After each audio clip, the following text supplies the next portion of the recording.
Hello tout le monde, alors on se retrouve pour une nouvelle vidéo. Là je vous ai calé un peu là où j'ai pu vous caler, d'accord, parce que je suis dans ma voiture comme on peut le voir. Donc c'est pas très pratique de filmer, c'est le seul moyen, du moins c'est le seul moment de la journée que j'ai pour filmer cette vidéo. Donc du coup voilà, bref, sans trop de blablatage, allons tout droit au but de la vidéo. Alors je vais vous parler de mon jeûne de 5 jours. Parce que le dernier jeûne que j'ai fait, c'était un jeûne de 5 jours au mois de janvier. Donc, je vais vous raconter tout ce qui s'est passé, comment je l'ai vécu, pourquoi je l'ai fait et quels résultats du mois. Bah, après, franchement, je ne l'ai pas fait avec l'intention de demander quelque chose à Dieu. Pas du tout. Au contraire, c'est Dieu qui m'a demandé de faire ce jeûne pour un but très précis. Donc, alors, pour commencer, comment tout s'est passé? J'ai fait un rêve et dans mon rêve, j'étais prise au piège par l'ennemi. Genre, je pouvais me voir prise au piège, comme si j'étais un peu emprisonnée. Mais dans mon esprit, je savais que je pouvais m'en sortir, je pouvais m'échapper. Je savais que c'était pas le genre de prise au piège où tu ne peux rien faire. Là, non, je savais que je pouvais m'en échapper de cette prison, cette cage où j'étais. Et en fait, et dans mon esprit, j'avais compris, dans mon rêve, hein, tout ça c'est sans rêve, mais dans mon rêve, mon esprit, j'avais compris que le seul moyen que j'avais de pouvoir m'échapper de cette situation d'emprisonnement où je me trouvais était de rester 5 jours sans manger. Et je me rappelle, dans mon esprit, m'être dit, j'ai déjà fait 3 jours sans manger, parce que en vrai, j'ai déjà jeûné 3 jours. Donc, je me suis dit, j'ai déjà fait 3 jours, c'est pas 2 jours de plus qui vont me tuer. Donc, j'ai pensé tout ça dans mon esprit. Et dans mon rêve, je suis restée 5 jours sans manger.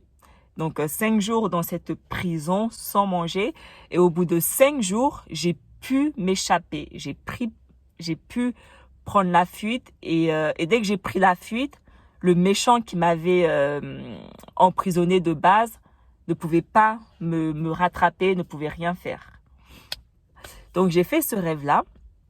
Et peut-être quelques jours après, donc Jésus qui me parle, qui me réveille à une certaine heure de la nuit ou du matin, je ne sais pas comment vous voulez dire ça, et il me parle, comme il fait souvent, il me parle. Et là, il me dit, il me met en esprit, donc il me dit que je dois faire un jeûne de 5 jours. Que au bout de 5 jours de ce jeûne, le diable n'aura plus d'emprise sur moi. Genre, je serai plus du tout esclave du diable. Il n'aura plus du tout d'emprise sur moi. Et donc, en fait, en gros, il me dit, mais c'est seulement avec ces 5 jours de jeûne que je pourrais vraiment être libre du diable. Et du coup, je dis, dang, ok, 5 jours, j'ai jamais fait. Déjà 3 jours, c'était un peu compliqué, mais je dis, moi, si Jésus me dit fais, moi, je suis quelqu'un, je fais. Du coup, je dis ok. Mais il me dit pas quand, il me dit juste, faut que tu restes 5 jours sans manger. C'est tout ce qu'il me dit.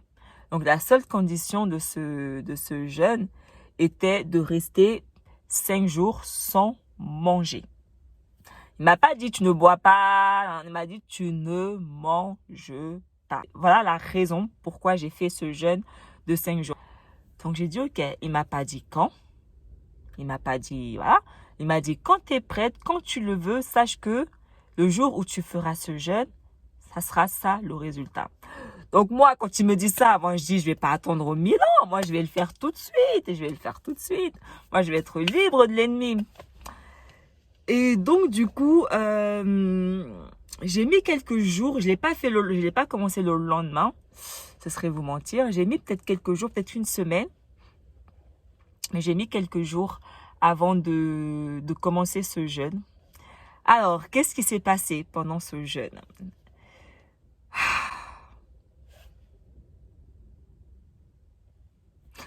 Alors, les amis, premier jour, ça va. Parce que comme j'ai dit, j'avais déjà fait un jeûne de 3 jours. J'ai déjà fait 2 jeûnes avant ça. J'avais déjà fait 2 jeûnes de 3 jours sans manger. Et mon corps, à chaque fois, réagissait un peu bizarrement. D'accord? La première fois, il n'avait pas trop... Si, il réagissait un peu bizarrement. J'ai un corps un peu bizarre. Moi, j'ai un corps très sensible, très... Voilà. Même moi, je le comprends pas, mais il réagit. Donc, mon corps, franchement, pendant ces 5 jours, il a réagi. D'accord? Le pire des jours, c'était le 4e jour. Le 4e jour, c'était... J'ai cru que j'allais mourir. C'était dur de chez dur. Et en plus, je me rappelle, pendant 2 jours, je travaillais.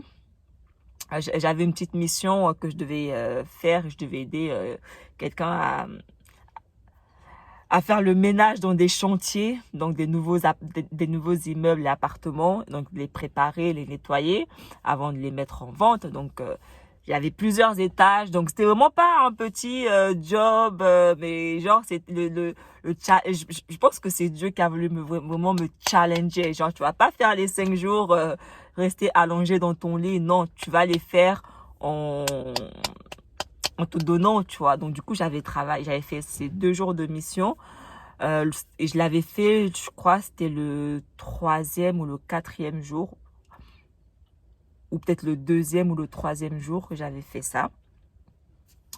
Et franchement, il m'a donné la force de tenir. C'était dur, mais il m'a donné la force de tenir et de faire ces missions. Alors, déjà, j'avais honte parce que je me suis rendu compte à quel point j'aimais la nourriture. Oh my, oh my, oh my. Je savais déjà que j'aimais la nourriture parce que moi, je suis le genre de fille, quand je mange, je danse. Voilà, parce que la nourriture, c'est doux, c'est bon, tu vois. Moi, je fais partie de ces gens qui dansent quand ils mangent. On va pas se mentir, tout le monde le sait. Quand tu me connais, tu sais que moi, il y a la nourriture, je danse. Donc, je sais déjà que j'aime la nourriture. Mais je ne savais pas à quel point j'aimais la nourriture jusqu'à ces 5 jours de jeûne. Je me suis rendu compte que j'aimais la nourriture, mais j'avais honte. J'avais honte parce que ma tête ne pensait que à la nourriture. Je pensais que à la nourriture. Du coup, j'avais pas le temps de penser à autre chose. J'avais pas même prier, même si prier, je priais, mais je veux dire lire ma Bible. J'avais pas cette concentration parce que ma tête était tellement nourriture. J'avais même pas, genre, je pouvais pas me concentrer à lire la Bible, à faire autre chose. Je rêvais que de la nourriture. Genre sur mon feed Instagram, par exemple, il y avait que de la nourriture. Alors que ça n'a jamais été le cas, hein. Mais là, il y avait que de la nourriture. J'avais honte. Je me suis dit, mais est-ce qu'on peut aimer la nourriture comme ça? Mais j'avais honte. Mais j'avais trop honte. Attends, mais je rêvais déjà à tout ce que j'allais manger au bout de 5 jours. Les plats. Et je rêvais des plats. Je disais, toi, je vais te faire du sale, J'avais envie de tout manger. Je rêvais de tout manger. C'était quelque chose. Et je crois que c'était le 3e jour ou le 4e jour. Je ne sais plus exactement quel jour c'était, mais entre ces 2 jours, je me suis réveillée à 6 heures du matin. J'avais soif. J'avais soif. Genre, j'avais jamais eu aussi soif de toute mon existence qu'à ce moment-là de ma vie. J'avais soif et j'avais une bouteille d'eau donc à côté sur mon chevet de lit. Donc, je prends cette bouteille et je la liquide parce que j'avais soif. Oh my, que j'ai vomi toutes les tripes de mon corps. J'ai vomi du liquide parce que forcément, j'avais rien mangé, donc j'avais rien de solide. Donc, je pouvais rien vomir de solide, mais que du liquide. Parce qu'à l'époque, à cette période-là de jeûne, je buvais de l'eau, mais 1 ou 2 fois par jour, je buvais du thé de gingembre nature. Et bah, j'étais vomi tout le thé de gingembre, je te dis, je te l'ai vomi. Je suis restée dans les toilettes pendant au moins, franchement, 10 minutes, un quart d'heure, à vomir toutes les tripes. Genre, je vomissais. 6 heures du matin, je vomissais. Et je me rappelle, je devais aller continuer la mission du ménage, que j'avais déjà donné ma parole à la personne que j'allais faire, parce que vraiment, je le dépannais, tu vois. Mais là, je me suis réveillée, je vomissais comme pas possible. En plus, c'était loin de chez moi. Genre, en voiture, je devais rouler 50 minutes. Donc, c'était pas non plus la porte à côté. Et je me suis dit, je me lève le matin, je suis en train de vomir comme ça va être compliqué. Et du coup, vers 7 heures et tout, je l'appelle. Je me suis dit, ok, je t'ai donné ma parole, mais là, c'est pas par ma propre volonté que je te dis non, c'est juste que je vais pas bien. Mais les gars, j'allais pas bien. J'étais trop dans le mal. Et du coup, je l'appelle et tout. Je me suis dit, malheureusement, je vais devoir annuler sur lui, tu vois. Sauf que lui, en question, il habitait dans le sud, tu vois. Et en fait, il me fait comprendre que je suis son seul espoir. Donc, en fait, en gros, si j'annulais, je le mettais dans une merde comme pas possible. C'était quand même... voilà. Et en fait, quand il m'a dit ça et quand j'ai pris conscience que je pouvais pas lui faire ça, parce que si j'allais pas faire ça, il avait pas de plan B, l'animal. Donc du coup, j'ai dit, bah tu sais quoi, c'est pas grave, je vais prendre sur moi et tout, je vais y aller. Je prie et tout. Oups.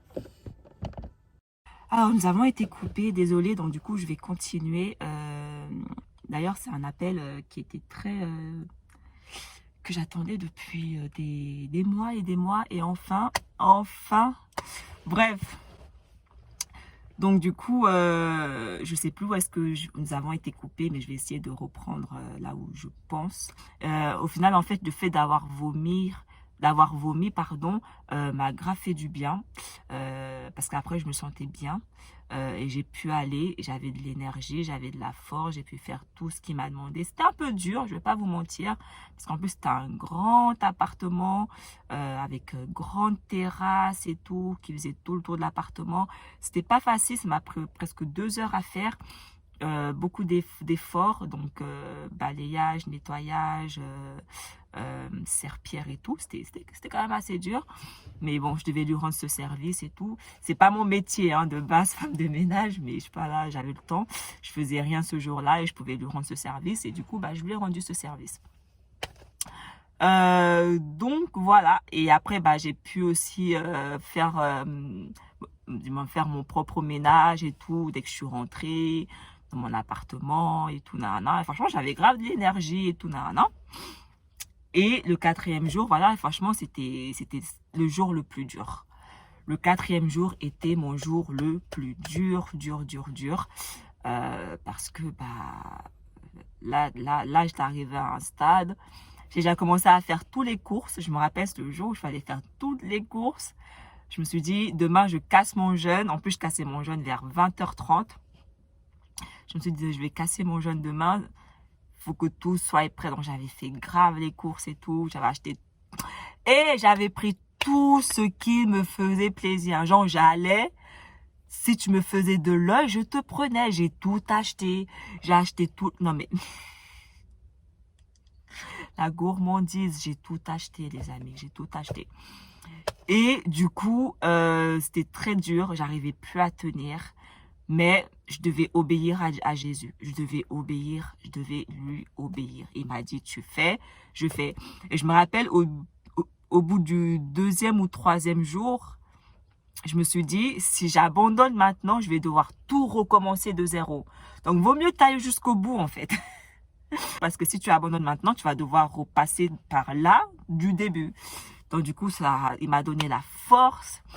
Et franchement, j'avais honte parce que je pensais plus à la nourriture qu'autre chose. J'avais honte. J'avais vraiment honte parce que je me suis dit, donc on est dépendant de la nourriture à ce point. notre corps est dépendant de la nourriture à ce point. J'avais honte. Quand j'ai réalisé ça, j'avais honte. À quel point la société nous a formés, nous a fait créer cette relation avec la nourriture. Je me suis dit, mais c'est pas possible. C'est pas possible. Et du coup, bah, franchement, c'était très dur. Mentalement, c'était très dur. Je me rappelle le 4e jour, le soir, j'ai demandé à Jésus si je pouvais boire. Si je pouvais boire, j'avais du jus d'ananas. Je lui ai demandé si je pouvais boire, il m'a dit oui. J'ai demandé plusieurs fois, t'es sûr? Il m'a dit oui, bois, bois. Donc j'ai bu du jus d'ananas parce que franchement, j'avais plus de force. Et ça, c'était le 4e jour, la nuit, tu vois. Et au bout de 5 jours, bah, j'ai tenu, j'ai cassé mon jeûne à l'heure que je devais casser mon jeûne. 20h30, j'ai fait une salade très légère et tout, avec des œufs. J'avais fait des fruits, j'avais acheté des fruits, fraises et tout. Et j'ai mangé ça très légèrement et j'ai encore eu honte parce que j'ai passé tout le temps à danser debout quand j'ai cassé mon jeûne, quand je mangeais. Genre, j'ai passé tout le temps debout à danser, tellement j'étais heureuse de manger, tellement j'étais heureuse de pouvoir manger. Tout le temps que j'ai mangé, j'étais debout, je dansais, les amis. Bref, et voilà, donc j'ai tenu les 5 jours, c'était pas facile, franchement, en fait, tout est vraiment dans le mental, tout commence par là, la tête. Parce que le diable, il va venir mettre dans la tête. Ah oui, c'était dur. Après, physiquement, bah, Dieu m'a donné la force. Parce que j'ai été quand même assez active pendant ces 5 jours. Je ne suis pas restée allongée à rien faire. J'étais très active. Je m'occupais j'avais quand même aussi un travail à côté que je gérais tous les matins. Plus pendant les 2 jours où j'ai dépanné un pote et tout. Donc franchement, pendant 5 jours, j'étais quand même assez active. Mais par contre, le 5e jour, j'avais pas faim. Je me suis dit, donc pendant ces 4 jours-là où j'ai crevé la dalle, pourquoi maintenant le 5e jour, j'ai pas faim? Le 5e jour, j'avais pas faim. Genre, j'avais tellement pas faim, je me suis rendu compte que je pouvais tenir encore quelques jours. J'avais pas faim. J'avais pas faim, mais je me suis forcée à casser mon jeûne, je me suis forcée à manger et je me suis forcée à finir mon plat. Je me suis forcée, j'ai prié Dieu, j'ai dit, donne-moi la force de finir cette assiette. Il m'a donné la force, j'ai fini mon plat dans la joie et la bonne humeur. Et franchement, la joie que j'ai éprouvée en moi, dans mon esprit, franchement, je me suis rendu compte, mais vraiment, sincèrement, je me suis rendu compte que c'était la chose la plus dure que j'ai eu à faire de toute mon existence. On peut rien me dire d'autre. C'était la chose la plus dure que j'ai eu à faire de toute ma vie. J'ai la trentaine, je suis une trentenaire. Mais de toute ma vie, c'est la chose la plus dure que j'ai eu à faire. Et je me suis rendu compte que la chose la plus dure que j'ai eu à faire de toute ma vie, c'est la chose que Jésus m'a demandé de faire. C'était dur, les amis, je ne vais pas vous mentir. J'ai subi ces 5 jours. J'ai subi ces 5 jours de jeûne, je les ai subis. J'ai pas pris plaisir. J'ai souffert, les amis. C'était dur, mais je devais obéir. Ce qui m'a fait tenir, c'est l'obéissance. L'obéissance, quand Dieu te dit de faire, que ce soit désagréable ou pas, tu fais. Et ça a été mon cas. Mais vraiment, ça a été parce que c'était dur. Mais vu que ce n'était pas n'importe qui m'avait demandé de faire, je ne pouvais pas abandonner. Je devais aller jusqu'au bout et j'ai tenu. Et je me suis aussi rendu compte que c'est aussi ma plus grande fierté au final. C'était ma plus grande fierté parce que j'ai réussi à surmonter la chose la plus dure. Je l'ai réussi à le surmonter, à aller jusqu'au bout, pardon. Et ça a été ma plus grande joie. Et vraiment, je vous mens pas, la joie que j'ai éprouvée dans mon esprit est juste indestructible. Mais vraiment. Et voilà. Et vu que je ne l'avais pas fait dans l'intention de demander quelque chose à Dieu, donc je sais qu'il a agi, mais j'ai pas fait le lien. Mais c'est passé plein de choses durant cette période-là. Dieu m'a parlé comme jamais. Vraiment, Dieu m'a parlé comme jamais, jamais, jamais, jamais. Il me parlait déjà avant, mais là, ça s'est multiplié, multiplié, multiplié. Il me parlait vision, quasiment tous les soirs, il me parlait. C'est aussi à partir de ce moment-là que qu'il a commencé à me montrer les lumières. La nuit, vraiment, il a commencé vraiment à... Genre, je pouvais vraiment sentir sa présence. Genre, il y avait vraiment... il me parlait.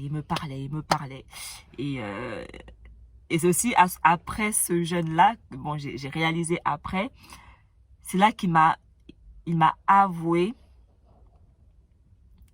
qui allait être mon futur mari. Et quand est-ce que j'allais me marier. C'est après ce jeûne-là qu'il m'a avoué, qui m'a parlé, qui m'a dit, qui m'a montré. Il m'a montré 5 fois c'était qui mon futur mari, donc je le connais.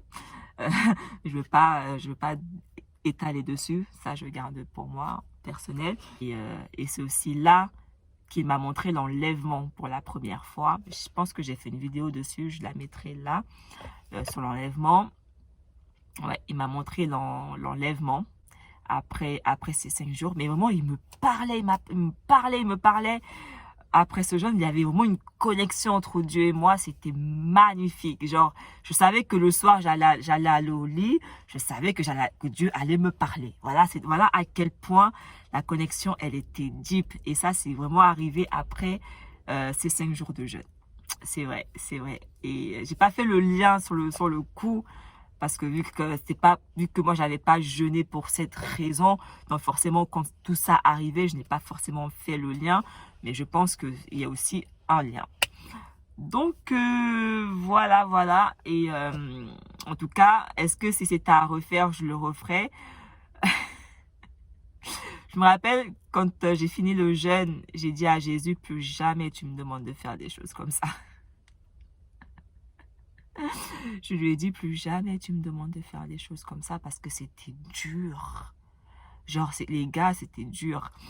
Donc, est-ce que par moi-même, je le referais? Je ne vais pas dire non parce que voilà, peut-être que... Ah, mais en tout cas, c'est pas quelque chose que je prévois de faire tout de suite parce que j'ai perdu beaucoup de poids. Déjà, je ne suis pas très épaisse. J'ai pas de la marge. Donc, j'ai perdu presque 10 kilos en 5 jours. Donc, déjà, je perds très facilement et j'ai perdu beaucoup de poids. Ma peau, elle a subi. Mais vraiment, ma peau, elle a réagi. J'avais des taches, des boutons. Pas des boutons, mais genre, j'avais la peau dégueulasse. Mais vraiment, elle était horrible. Elle a réagi, mais elle n'a pas du tout aimé ce moment. J'ai saigné pendant 2 jours. On est... too much information peut-être, je suis désolée, mais c'était pas des saignements de règles quoi, mais pendant 2 jours mon corps il a saigné, ma peau, j'avais des petits boutons partout, c'était horrible. Ma peau n'a pas aimé ce moment, mais vraiment, c'était dur. Donc voilà mon témoignage de mes 5 jours de jeûne que Jésus m'a demandé de faire. En tout cas, je suis contente de l'avoir fait, d'avoir tenu jusqu'au bout. Et voilà, est-ce que je vous conseillerais? Il faut le faire si c'est l'esprit qui vous inspire à le faire. On fait pas un jeûne juste parce que voilà, moi je l'ai pas fait de moi-même, je me suis pas dit ah tiens je vais faire un jeûne de 5 jours, non du tout, ça m'a jamais traversé l'esprit, mais parce que Jésus il est venu, il m'a dit fais un jeûne de 5 jours, que j'ai fait un jeûne de 5 jours. Donc voilà, en tout cas c'est tout pour cette vidéo, on se retrouve très bientôt pour une nouvelle. Bye.